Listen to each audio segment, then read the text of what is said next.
Latest episode দেখুন একদম add free. ভাই তুই একসঙ্গে অনেক কিছু ভাবছিস, এত টেনশন করিস না। আমি বুঝতে পারছি ওই বাচ্চা মেয়েটার উপর তোর একটা টান তৈরি হয়ে গেছে, ও তোকে বাঁচিয়েছে না।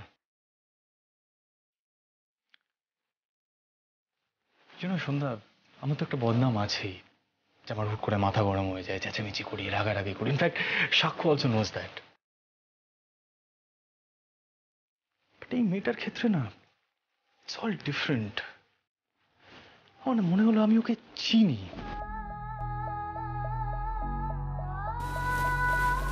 এটাকে জানি অথচ জানি না। তারপরে আমাকে ওর মায়ের ঘরে নিয়ে গেল।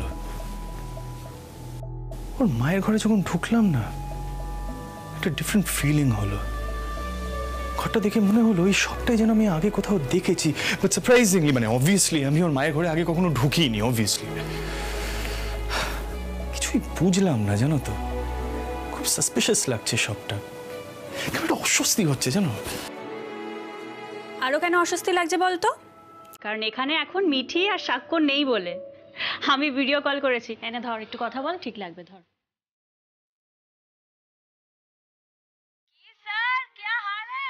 ছুটি কেমন কাটাচ্ছেন বলুন? আচ্ছা, আপনি নিশ্চয়ই খুব বোর হয়ে আছেন। আমরা ওখানে নেই, আপনাকে কেউ জ্বালাতন করার নেই, আপনি কাউকে বকাবকি করছেন না, তাই না স্যার? এই পার্টনার পাকে বল, আমরা খুব তাড়াতাড়ি ফেরত আসছি স্যার। আর বোর হতে হবে না আপনাকে, আমরা এখানে খুব মজা করছি। বল পাকে বল।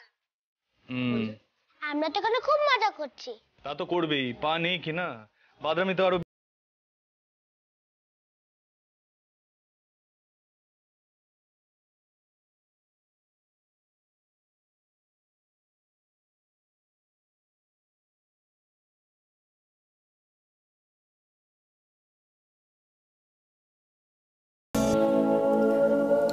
শোনো মিঠি, একদম ফাজলামি করবে না, হ্যাঁ? সাক্ষ্যকে একদম চোখের আড়াল হতে দেবে না। ও কিন্তু ফুল ফ্রিডম পেয়ে গেছে আমি ওখানে নেই বলে। ওর বাদরামি কিন্তু আরো বাড়বে এরপর। Yes sir. পার্টনার পাকে বল, পা আমি তো বাদরামো করার জন্য এসেছি। পা আমি বাদরামো? মিঠি এবার তো পাকেও বকবে। গুড ইউ রিমেম্বার দ্যাট সাক্ষ্য। পা কিন্তু এখন ওরকমই আছে, হ্যাঁ? He is very strict, don't forget that. আর মিঠি, সাক্ষ্যকে একদম স্পয়েল করবে না, গেট ইট? বলছি, তোমরা সব ওখানে ঠিকঠাক আছো তো নাকি? আমরা খুব ভালো আছি স্যার, আপনিও সাবধানে থাকবেন। আর বোর হয়ে গিয়ে সাক্ষ্যকে শিক্ষা দিতে গিয়ে আবার এখানে চলে আসবেন না। Bye bye sir, take care. আমরা তো খুব তাড়াতাড়ি আসছি। Bye bye. আসছিস তোরা? দেখি সেই মেয়েটা না সাক্ষ্যকে বিগড়ে রেখে দেবে। মিলিয়ে নিস আমার কথা। তোর মুডটা ঠিক হলো কিনা? এবার আমি কফি করে আনবো, সর। তোষা ঠিকই বলেছে, মিঠির এই কথাবার্তাগুলো তোর অস্থিরতাটা কাটিয়ে দেয়। এবার রেস্ট নে, রেস্ট নে।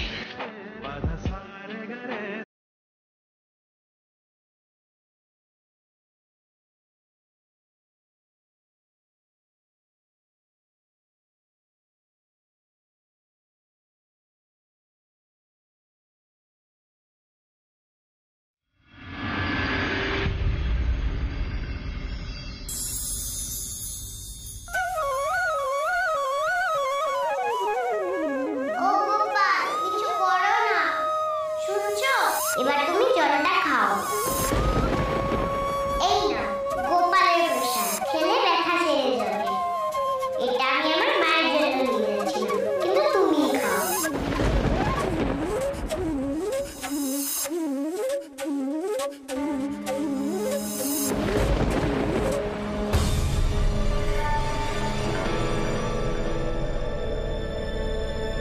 মেয়েটার থট আমাকে বারবার এরকম কেন হন্ট করছে? স্বপ্নের মধ্যেও মেয়েটাকে দেখলাম আমি। There must be some connection. কি হতে পারে? গোপাল, গোপাল তুমি কি আমাকে সবটা এক্সপ্লেন করতে পারবে? গোপাল, মিঠাই যদি বেঁচে থাকতো একটা না একটা মিনিং ঠিক বার করে দিত, কিন্তু ওকেও তো তুমি আমার কাছ থেকে কেড়ে নিয়েছো Gopal. She is no more. কি করে ওর সাথে কথা বলা যায় বলো তো গোপাল?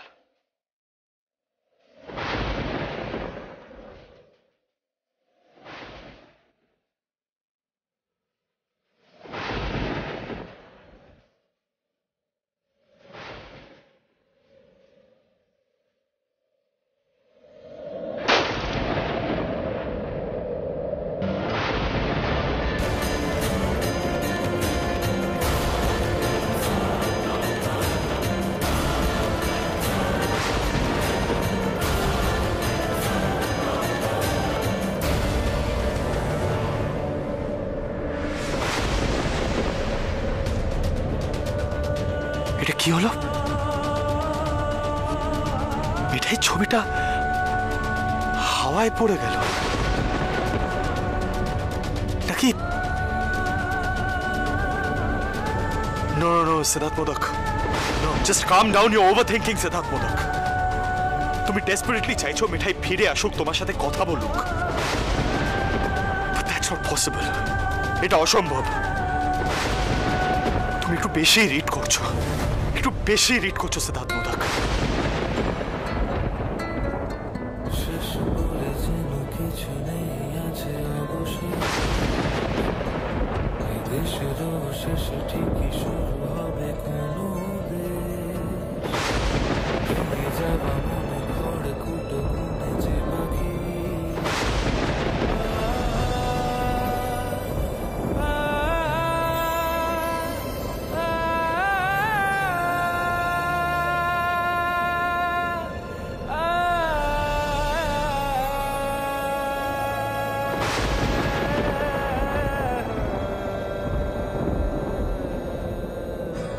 নিচে জানলা দরজাগুলো সব বন্ধ আছে কিনা একবার দেখে আসি।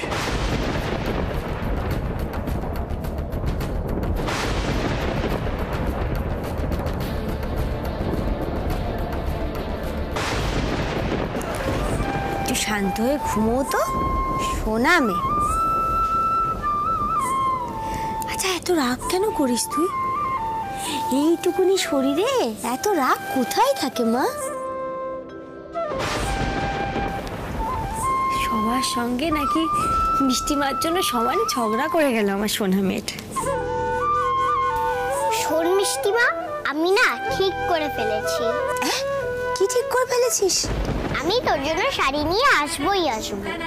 শোন মিষ্টি, একদম জেদ করবি না, কোনো শাড়ির দরকার নেই মা। আর তুই সব কেন ভাবিস বলতো? পাকা পুরি একটা। মিষ্টি মা, তুই যাই বলিস না কেন, আমি তোর জন্য শাড়ি আনবই। তোকে আমি ছেঁড়া শাড়ি পরে থাকতে দেব না। খেপি মেয়ে একটা আমার।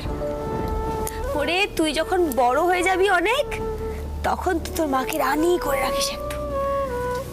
কোথায় আমি তোকে লেখাপড়া শিখিয়ে বড় করার চিন্তা করব, তা না তুই এদিকে আমার জন্য ভাবিস। সত্যি রে মা, তোর মতন এত বুঝদার এত সুন্দর মেয়ে পেলে তোর বাবা একদম মাথায় তুলে রাখতো, তো সব ইচ্ছে পূর্ণ করত। কিন্তু আমার জন্যই তো তোর আজকে এই অবস্থা। আমার যে কিছুই মনে পড়ে না মা। জানিস তো আমারই বোধহয় ভাগ্যটা খারাপ।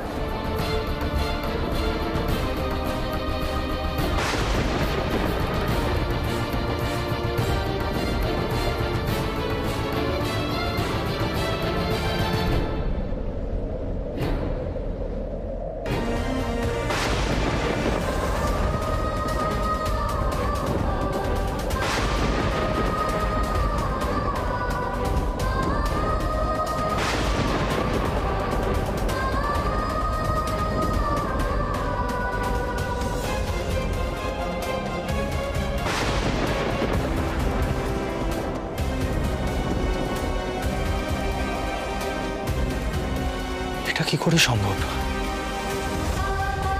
মিঠাইয়ের দুটো ছবি একসঙ্গে ভেঙে গেল। আশ্চর্য নয় বিষয়টা? মিঠাই, তুমি কি কিছু ইঙ্গিত করতে চাইছো? হ্যাঁ বলো না মিঠাই।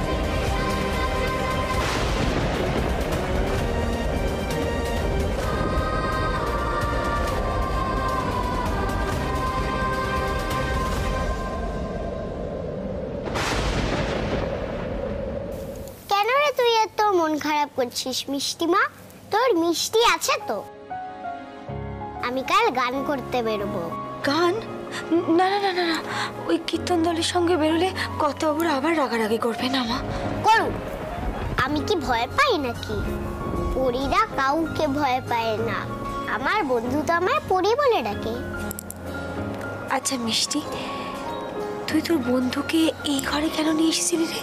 বন্ধুকে নিশ্চয়ই দেখাতে চেয়েছিলি তোর মিষ্টি মা কত কষ্টে আছে। হ্যাঁ রে মিষ্টি মা, তুই তো সামনেই আসলি না। কি করে আসবো বলতো? আমাকে তো গিন্নিমা বেরোতে বারণ করলো। আর তুই গিন্নিমাদের কাছে ছিলি, যদি ওরা কিছু করতো তোকে। ইস, মিষ্টির বন্ধু ছিল না, ডিসুম ডিসুম করে দিত। শোন মিষ্টি মা, আমি না তোকে একদিন আমার বন্ধুর কাছে নিয়ে যাব। আমার বন্ধু তোর জীবনের সব কষ্ট শেষ করে দেবে। আমি বলবো, আমাকে বলেছে তো, আমি ডাকলেই চলে আসবে। মিষ্টি, তাও তো তোকে কেউ পরি বলে ডাকছে, তোর কষ্ট দূর করবে বলেছে, তোর পাশে থাকবে বলেছে, এটাই অনেক মা। আচ্ছা শোন, তুই বন্ধুকে জিজ্ঞাসা করবি তো তোর বন্ধু কি খেতে ভালোবাসে। আমি না আলাদা করে রান্না করে দেবো রজনী দিদিকে বলে। হ্যাঁ, তোর জন্য তোর বন্ধু এত ভাবে, আমার তো এটুকু করা উচিত বল। ঠিক আছে, দেখা হোক, জিজ্ঞাসা করব। কিন্তু কাল আমি বেরোবই, তোর জন্য আমি শাড়ি আনবো। তাও তুই আমার কোনো কথা শুনবি না, তাই তো? না, আমি তোকে শাড়ি দেবই। তাহলে তুই আমায় কথা দে, তুই আমাদের কষ্টের কথা কাউকে বলবি না, কাউকে বলবি না, বাড়ির কোনো কথা কাউকে বলবি না। দে, কথা দে। কেন কেন বলবো না? কারণ আমাদের সমস্যা আমাদের নিজেদেরই দূর করতে হয় মা, বাইরের কেউ এসে সমস্যা দূর করতে পারে না। দেখবি, যেদিন আমার সব মনে পড়ে যাবে সেদিন আমাদের সময় পাল্টে যাবে। আসলে ভগবান আমাদের ধৈর্যের পরীক্ষা নেন, এখন আমাদের সেই পরীক্ষায় চলছে মা, সেই পরীক্ষায় চলছে। তুই যখন বারণ করছিস তখন বলবো না, কিন্তু শাড়ি আমি আনবই। তাও তুই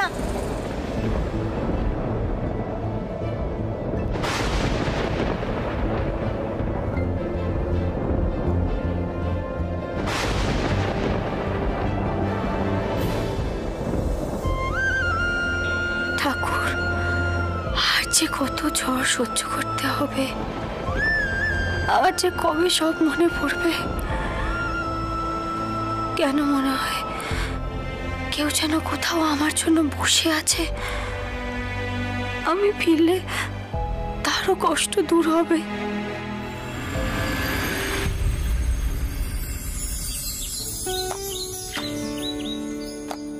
হ্যাঁ রে মিষ্টি, তুই যে আমাদের সাথে জোর করে এলি সেই বাঁকের হাট থেকে এত দূরে, পারবি তো হাঁটতে?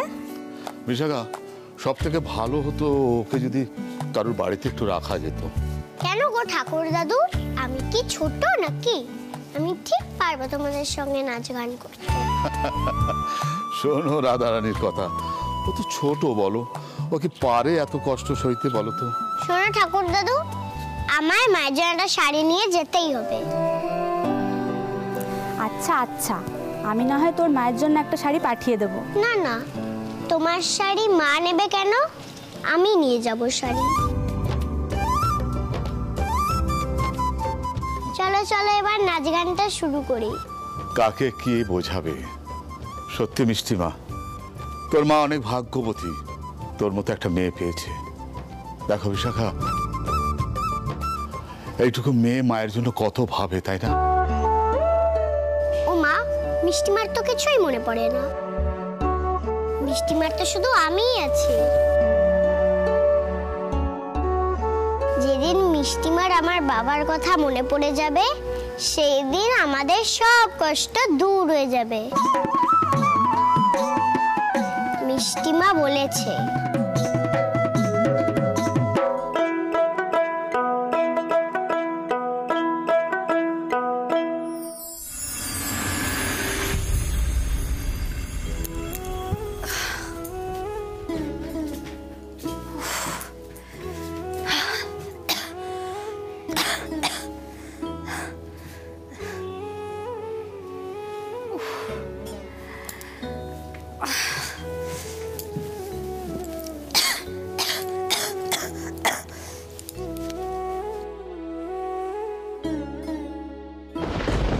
মিষ্টির মা, তোমার মেয়ে কোথায় গেছে?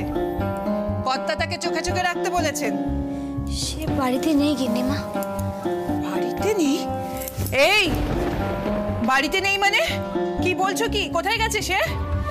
আমরা না বলেছিলাম তাকে যেখানে সেখানে না যেতে দিতে? তোমার মেয়ে 14 জনের সঙ্গে কথা বলে বেড়াবে আর বাড়ির নামে বদনাম করবে?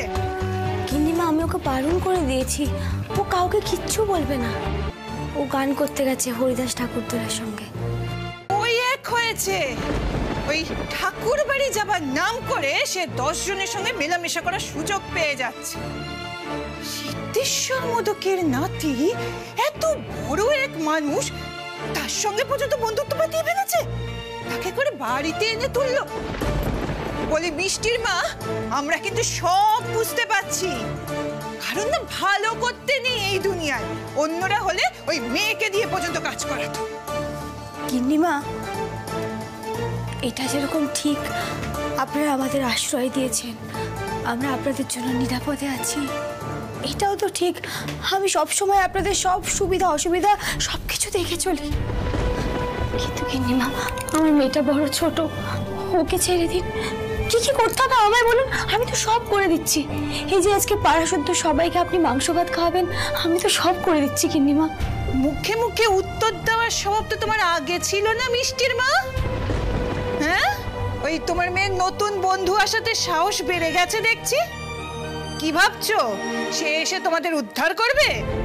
শোনো, এই বাকের হাটে না কর্তার একটা প্রতিপত্তি আছে, মনে রেখো সে কথা, কোথাও পালাতে পারবে না। আপনি অকারণে রাগারাগি করছেন গিন্নিমা, আমি কোথাও যাওয়ার অবস্থাতে নেই, বিশ্বাস করুন। আপনি ভয় পাবেন না, এই মিষ্টির মা আপনাদের জন্যই খাটবে।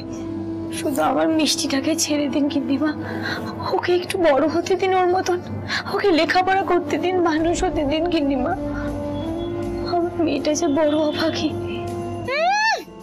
অভাগী? এমন পটর পটর কথা শুনলে তো আর মনে হয় না যে অভাগী। শোনো মিষ্টির মা, আজকে ও বাইরে বেরিয়েছে তো, যদি ভেতরের কথা কিছু বলেছে না, ওকে সরিয়ে দেবো একেবারে, এমন জায়গায় লুকিয়ে রাখবো যে হদিশ পর্যন্ত পাবে না, বলে দিলাম। গিন্নিমা, আমি জানি আমার কিচ্ছু নেই বেঁচে, আমার নিজের নামটা পর্যন্ত আমার মনে নেই। আমি জানি আমি এখন আপনাদের উপর নির্ভর করে থাকতে বাধ্য, কিন্তু এই মিষ্টির মা এতটাও অসহায় নয় যে নিজের মেয়েকে বাঁচাতে পারবে না। যা অত্যাচার করা আছে সব আমার উপরে করুন, আমি তো মেনে নিয়েছি গিন্নিমা। আমার মেয়ের কোনো ক্ষতি করার চেষ্টা করবেন না, শিখিয়ে দিয়েছি ও যাতে কাউকে আমাদের কোনো কথা না বলে। ও বলবে না, বলবে না, আমি বলছি ও বলবে না। এরপর যেন আমার মেয়ের গায়ে একটাও আঁচ না আসে, তাহলে কিন্তু এই শান্তশিষ্ট মিষ্টির মা চুপ করে থাকবে না, চুপ করে থাকবো না। আমি সব শেষ করে দেবো, সব ছাড়খাড় করে দেবো আমি।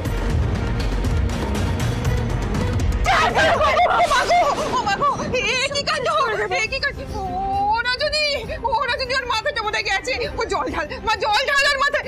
শোনো গো, শুনছো? শুনছো মিষ্টির মার মাথা গেছে একেবারে।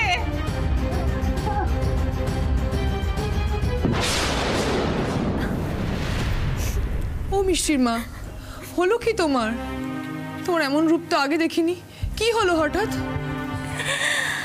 রজনী দিদি, আমার মেয়েটা তার মায়ের জন্য লড়াই করছে। রজনী দিদি, আমার শাড়ি ছিঁড়ে গেছে বলে ও জেদ করে বেরিয়ে গেছে, জানো, কীর্তনের দলের সঙ্গে বেরিয়ে গেছে, গান করবে, তার বদলে শীতে পাবে বলে।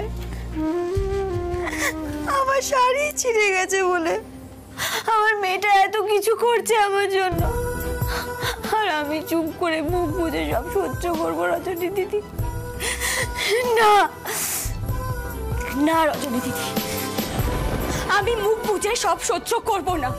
আমার মেয়ের গায়ে যদি একটাও আঁচ আসে, আমি চুপ করে থাকবো না, সেটা কর্তা বাবুকে জানিয়ে দিও রজনী দিদি, জানিয়ে দিও।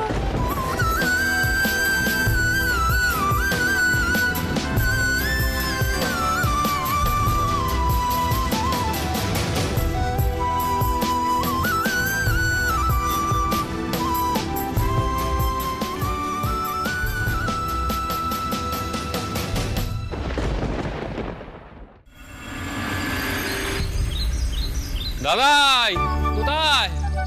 দিম্মা, ও দিম্মা, তোরা এসেছিস? এনে প্রসাদ নে। বাবা, কাল রাতে যা ঝড় বৃষ্টি হলো, কাঁচ টাচ ভেঙে একেবারে একাকার। বলবেন না দিম্মা, আমাদের ওদিকে তো গাছ টাছ একেবারে রাস্তার উপর ভেঙে পড়ে একসা কাণ্ড।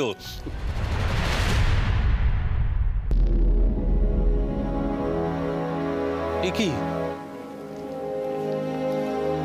আমাদের মিঠাই রানীর ছবিটা কোথায় গেল? আসলে কাল অদ্ভুতভাবে মিঠাই দুটো ছবি ঝড়ে পড়ে ভেঙে গেছে। আমি ওখানে প্যাক করে রেখেছি, দোকানে দিয়ে অফিসে বেরিয়ে যাবো। কি রে, এই তো ছুটি নিলি, একটা দিনও কাটলো না, অফিসে ছুটছিস? বাড়িতে থেকেই বা কি করবো বলো তো সন্ধ্যা, ভাবলাম অফিসে যাই, কিছু পেন্ডিং কাজ আছে সেরে নিয়ে বললাম। কিন্তু দাদা ভাই, আজ আমরা তো স্পেশালি তোর জন্য এলাম। আমি তো কলেজ থেকে ডে অফও নিয়ে নিলাম। আমিও তো ছুটি নিলাম, ভাবলাম সাক্ষ্য আর মিঠি বাড়িতে নেই, তুই একা ফিল করবি তাই। হ্যাঁ, আর তোমাদের রাজীব দা তো সবসময় হইচই করতে ভালোবাসে। তুমি বরঞ্চ থাকো, আর গিন্নি বরং ভালো মন্দ রান্না করুক। অমনি না, গিন্নির কোনো ছুটি নেই। আহা হা, তা নয়, আসলে রান্নাটা তুমি অসাধারণ করো, সেই জন্য বললো। না না রাজীব দা, আমি বরং অফিসেই যাই, জানো তো। অ্যাকচুয়ালি ওখান থেকে একটা ইম্পর্টেন্ট কাজে বেরোতে হতে পারে। বাট তোমরা সবাই এনজয় করো প্লিজ। বাই।